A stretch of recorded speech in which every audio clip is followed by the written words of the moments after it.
నమస్తే, welcome to Leo News. CM Chandrababu operation Vijayawada చేపట్టారా అంటే అవుననే సమాధానం వినిపిస్తోంది. ఇక విజయవాడలో వరద ప్రభావం తగ్గుముఖం పట్టాక బుడమేరుని స్ట్రెంథనింగ్ చేసే ప్రయత్నం అయితే ఆయన చేస్తున్నారు. ఇప్పటికే బుడమేరుకు పడిన గండ్లను పూడ్చడమే కాకుండా మరి బుడమేరును ఎప్పుడూ కూడా ఇంకా విజయవాడ వైపు రాకుండా ఆయన వేరే దారి మళ్లించేందుకు ప్రయత్నాలు అయితే జరుగుతూ ఉన్నాయి. మరి ఈ ప్రయత్నాలను ఆయన ఎలా చేస్తూ ఉన్నారు, మరి బుడమేరు నుంచి వచ్చే నీటిని ఆయన ఎటు మళ్లించే అవకాశం ఉంది, దీనికి సంబంధించి మరిన్ని వివరాలు తెలుసుకుందాం. మనతో పాటు ఉన్నారు సీనియర్ పొలిటికల్ జర్నలిస్ట్ సత్యమూర్తి గారు. నమస్కారం సార్. నమస్కారం అండి. సో చంద్రబాబు గారు అయితే వరద ప్రభావం తగ్గగానే అసలు ఎక్కడి నుంచి మొదలైంది అని ప్రాబ్లమ్ని గుర్తించి అది అంటే ఫ్యూచర్లో కూడా ఇంకా రాకుండా క్లియర్ చేసే ప్రయత్నం అయితే చేస్తూ ఉన్నారు.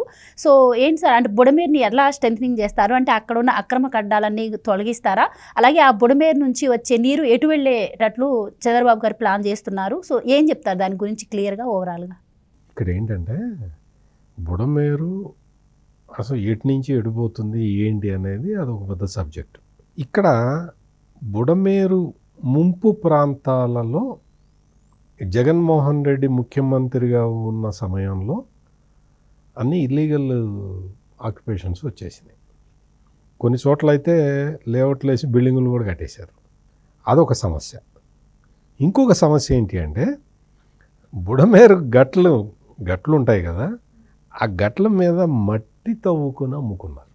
రెండో సమస్య. మూడో సమస్య ఏంటంటే ఆ బుడమేరు వాగు ప్రవహించే ప్రాంతంలో ఇసుక కోసం తవ్వుకున్నారు, ఇసుక తవ్వారు. ఇవి ప్రధానమైన సమస్యలు. వీటితో పాటు ఏదైతే డైవర్షన్ కెనాల్ ఉన్నదో అంటే పోలవరం రైట్ బ్యాంక్ కెనాల్, ఆ పోలవరం రైట్ బ్యాంక్ కెనాల్ని తీసుకొచ్చి కృష్ణాలో కలపాలి. అంటే రెండు నదులని అనుసంధానం చేసే ప్రాజెక్టులో పార్ట్ ఇది. దీనివల్ల ఏమవుతుంది, diversion canal Budameru Vijayawada touch చేయకుండా వెళ్ళిపోతుంది, పోలవరం వాటరు కృష్ణా డెల్టాకు వస్తాయి. ఇన్ని రకాల ప్రయోజనాలు ఉన్నాయి కాబట్టి దాన్ని టేకప్ చేశారు. దాన్ని టేకప్ చేసిన తర్వాత మొత్తం చంద్రబాబు నాయుడు ముఖ్యమంత్రిగా ఉన్న సమయంలో దానికి సంబంధించి కొన్ని వర్క్స్ అవన్నీ శాంక్షన్ చేసిన తర్వాత ఆయన ఆ తర్వాత ఎలక్షన్లో జగన్మోహన్ రెడ్డి గెలిచి ఆ పనులన్నీ ఆపేశాడు. ఆ పనులన్నీ ఆపేసిన తర్వాత ఈ ఇసుక తవ్వటం, మట్టి తవ్వటం ఇటువంటి కార్యక్రమాలు అన్నీ చేశాడు. దాంతో ఏమైంది, ఒక్కసారి ఫ్లడ్ వచ్చి కొట్టేటప్పటికి సగం విజయవాడ మునిగిపోయింది. ఇప్పుడు ఈ గండ్లని పూడ్చాలి, యుద్ధ ప్రాతిపదిక మీద గండ్లని పూడ్చాలి.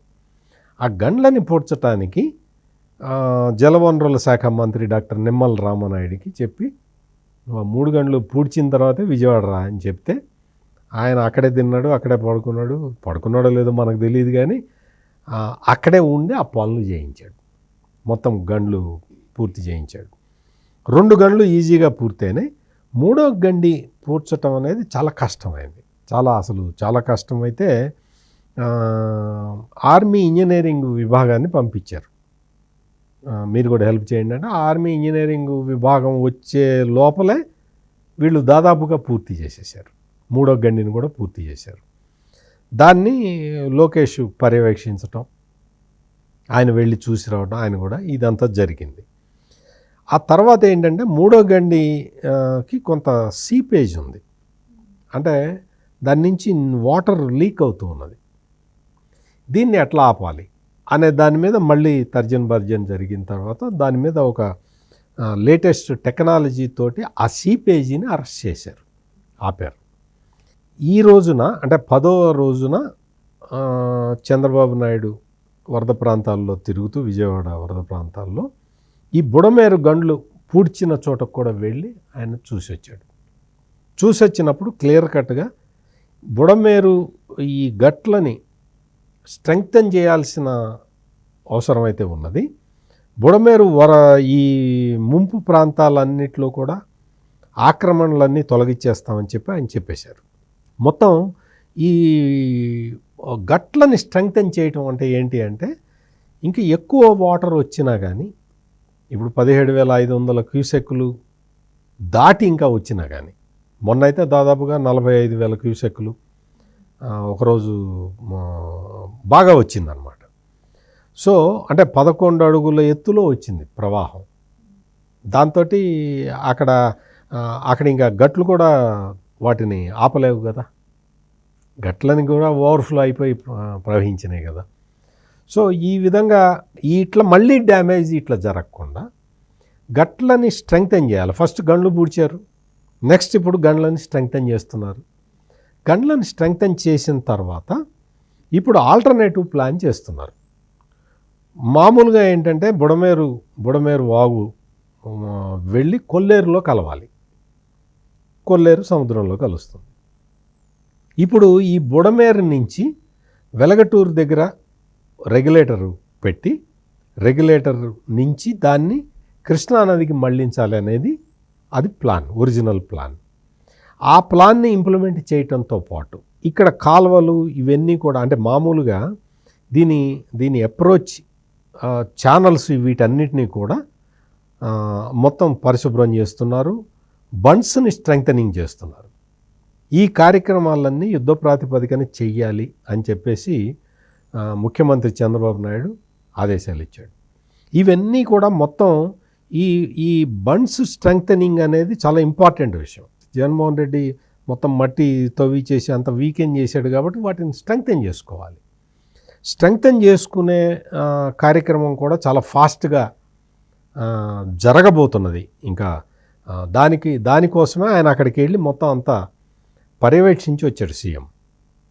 ఇప్పుడు శాశ్వత ప్రాతిపదికన అంటే బుడమేరు అనేది విజయవాడకి దుఃఖదాయిని.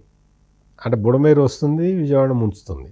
ఇప్పుడు ఇది మొదటిసారి కాదు, ఇప్పటికే చాలాసార్లు అదే విధంగా జరిగింది. మెయిన్గా ఏవైతే ముంపు ప్రాంతాలు ఉంటాయో వాటిని కాపాడుకోవాలి, వాటిని రక్షించుకోవటానికి ఇప్పుడు ప్లాన్ రెడీ చేస్తున్నారు. ప్లాన్ రెడీ అయిపోయింది, దాదాపుగా రెడీ అయిపోయింది. ఆ ప్లాన్ని ఎగ్జిక్యూట్ చేయబోతూ ఉన్నారు. ఎగ్జిక్యూట్ చేస్తే ఈ బుడమేరు వరద విజయవాడ మీదకి రాకుండా శాశ్వతంగా చర్యలు తీసుకోవాలి అనేది చంద్రబాబు నాయుడు ఆలోచన. ఆ ఆలోచనని ఇంప్లిమెంట్ చేస్తూ ఉన్నారు. ఒక రకంగా చూస్తే ఏంటి అంటే ఇదే జగన్మోహన్ రెడ్డి ఉన్నప్పుడు కనుక ఇంత విధ్వంసం జరిగినట్టయితే అతనికి అర్థమయ్యేది కాదు, ఆఫీసర్లు కూడా అతనికి చెప్పేవాళ్ళు కాదు. ఒకవేళ ఆఫీసర్లు చెప్పినా జగన్మోహన్ రెడ్డికి అర్థం చేసుకునే కెపాసిటీ లేదు. ఇప్పుడు విజయవాడ ప్రజల అదృష్టం ఏంటి అంటే చంద్రబాబు నాయుడు ముఖ్యమంత్రిగా ఉండటం వల్ల ఆయనకి ఏదైనా చెబితే ఆయన అర్థం చేసుకొని దాని మీద ఇంకా కొంత రీసెర్చ్ చేసి దాన్ని ఇంకా సులభతరంగా ఎట్లా చేయాలన్న ఐడియాలు ఆఫీసర్లకే ఇస్తాడు. కాబట్టి ఇప్పుడు జరిగిన ఈ ప్రమాదం నుంచి విజయవాడని శాశ్వతంగా ఇటువంటి ప్రమాదాలు మళ్ళీ జరగకుండా విజయవాడని శాశ్వతంగా కాపాడటానికి పెద్ద మాస్టర్ ప్లాన్ రెడీ అవుతుంది. దాన్ని ఇంప్లిమెంట్ చేస్తారు. అక్కడ ఎవరైతే ఆక్యుపై చేశారో బుడమేరు ముంపు ప్రాంతాలని ఆక్యుపై చేసిన వాళ్ళు అంటే వెల్లంపల్లి శ్రీనివాస్ కానీ లేకపోతే మల్లాది విష్ణు కానీ ఇటువంటి వాళ్ళు ఎవరైతే వైసీపీ నాయకులు ఆక్యుపై చేశారో అవన్నీ కూడా ఇప్పుడు వాటి మీద కూడా సీరియస్ యాక్షన్ తీసుకోబోతూ ఉన్నారు. Right sir, thank you so much. నమస్కారం.